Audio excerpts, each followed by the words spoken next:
a truly restaurant in New York with my friend Charles, the consulting wine director at this restaurant.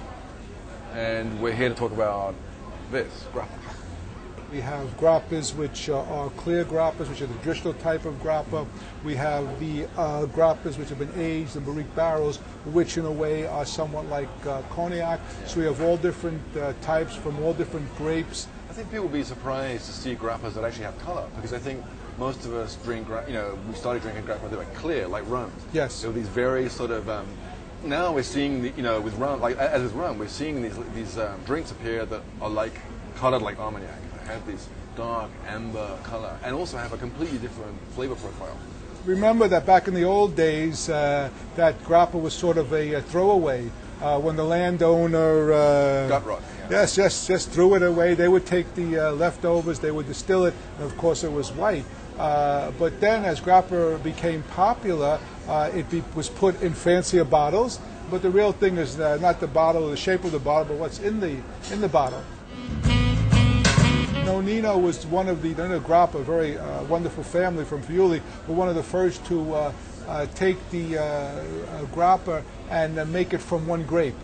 And I think that was the Piccoli grape was the first one. So they were the first one really to make it from one grape. Other people made it, but they made it from whatever was left over. And that was an exponentially increasing quality? Or? I believe so. Ninos were really the first ones, one of the first, if not the first, to really improve the quality of grappa and also to market it in a way that it would make it palatable and desirable for more people. It's amazing that it's such a recent drink. We think of grappa as being centuries old. But in fact, it's really a product of our world, isn't it? It's a product of the modern age.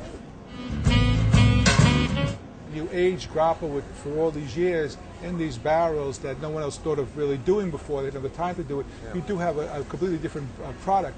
And if you would taste the same grappa when it was new, let's say 6 months of age, and you would taste it after 14 years, you would see a tremendous difference. And it's really two different types of grappa. Some people love the white grappa with all its rustic kind of characteristics, and other people like the aged grappa with its smoothness, its velvetness, and its cognac qualities. I think I do as well. I find the clear grappas, they're not as beautiful to me aged. Oh, this is called the Passum. It's from Cascina Castellet, from Barbera grapes that have been a little late picked. So you're going to get a little more flavor, a little more aroma with the grapes hanging a little longer on the vines, and you really get a nice aroma from it when you smell it. And as I always say, grappa always smells like grappa, but this has its fruit that comes through and really hits you.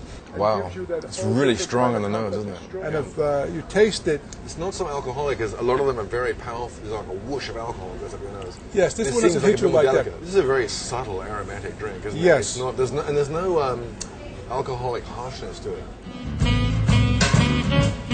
It's by a very good producer in Piedmont also called Marolo.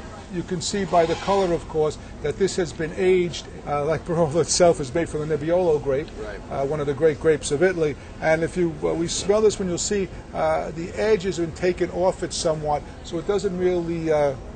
totally different taste. Right, whole different taste, whole different smell, a whole different everything as you It's can get. amazing that the same drink and smell so radically different. I think we should drink this one. But yes. We should drink this one while we have the chance. Have the chance, right. But I think it's very well and doing a very good job.